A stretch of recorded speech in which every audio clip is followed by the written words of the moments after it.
हम रिवीजन पढ़ रहे थे और रिवीजन को कंटिन्यू कर रहे हैं।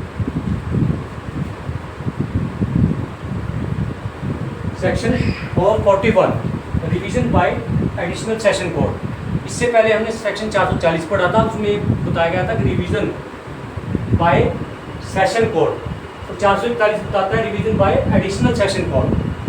तो the case which transfer to him by session code, इस सेशन कोड ने यदि कोई मामला एडिशनल सेशन जज को ट्रांसफर कर दिया है, तो एडिशनल सेशन जज एनी यूज और power which for session code, तो वो वही सारी पावर यूज करेगा जो कि सेशन कोड को होती है रिवीजन के मामले में। तो 441 में सिर्फ इतना बताया कि वो रिवीजन की पावर एडिशनल सेशन जज की कहाँ है।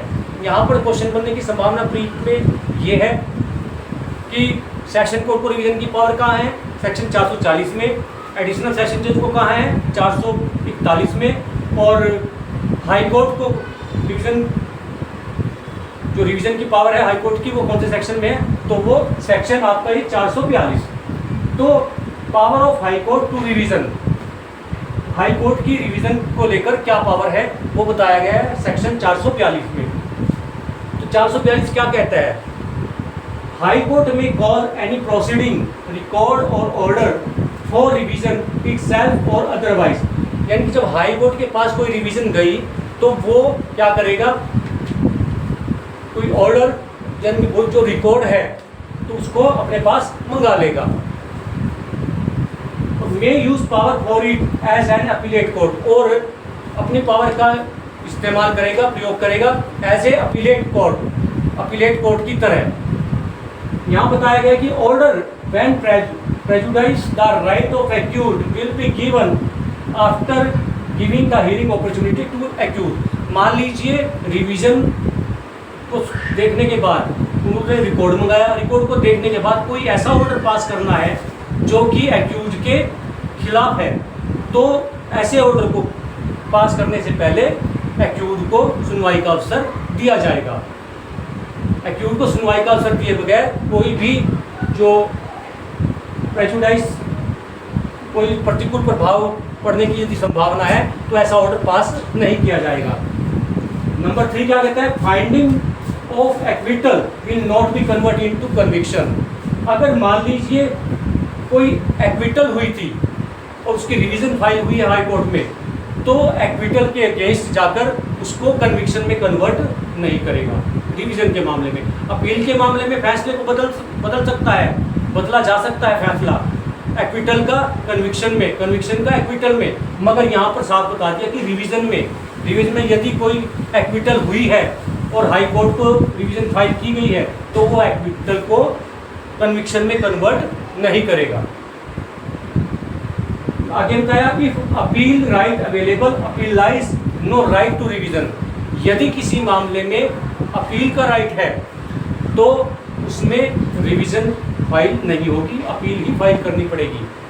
अब कई बार ऐसा होता है ये पता नहीं चलता कि इसमें अपील फाइल करनी थी या रिवीजन फाइल करनी थी।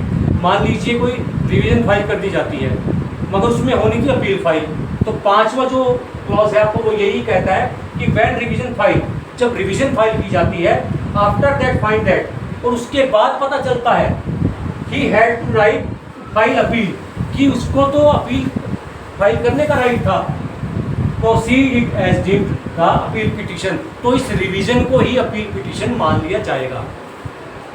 एक बार फिर बता देता हूँ आपको, देखो 442 जो हम ये पोर्शन पढ़ रहे हैं, जो ये चैप्टर पढ़ रहे हैं रेफरेंस और रिवीजन का, तो इसमें जो रिवीजन को लेकर, इस कॉन्सेप्ट में रिवीजन को लेकर बात कर की गई है, आपका सिर्फ एक जो माइंड है वो सिर्फ एक ही जगह फोकस होना चाहिए 442 पे, क्योंकि जब हम 440 में सेशन कोड रिवीजन की पावर यूज़ करता है तो उसमें साफ बताया गया है कि वो सारी पावर यूज़ करेगा जो 442 के क्लोज 2, 3, 4, 5 में दी गई है। यानी कि सेशन कोर्ट जो रिवीजन की पावर यूज़ कर रहा है वो भी वो वही यूज़ कर रहा है जो हाई कोर्ट को दी गई है। और 441 में एडिशनल सेशन जज जो रिवीजन में पावर यूज़ कर रहा है तो उसमें बताया गया कि वो वही पावर यूज़ करेगा जो सेशन कोर्ट को है। अब सेशन कोर्ट को कौन सी पावर है रिवीजन में, उसको वो वाली पावर है जो हाई कोर्ट को है। हाई कोर्ट में जो पावर 442 में दी गई है उसके क्लोज 2, 3, 4, 5 में जो पावर दी हुई है उसको ही सेशन जज यूज करेगा, और एडिशनल सेशन जज यूज वो पावर करेगा जिसको सेशन जज करता है। इट मीन सभी एक ही पावर यूज करेंगे रिवीजन के मामले में।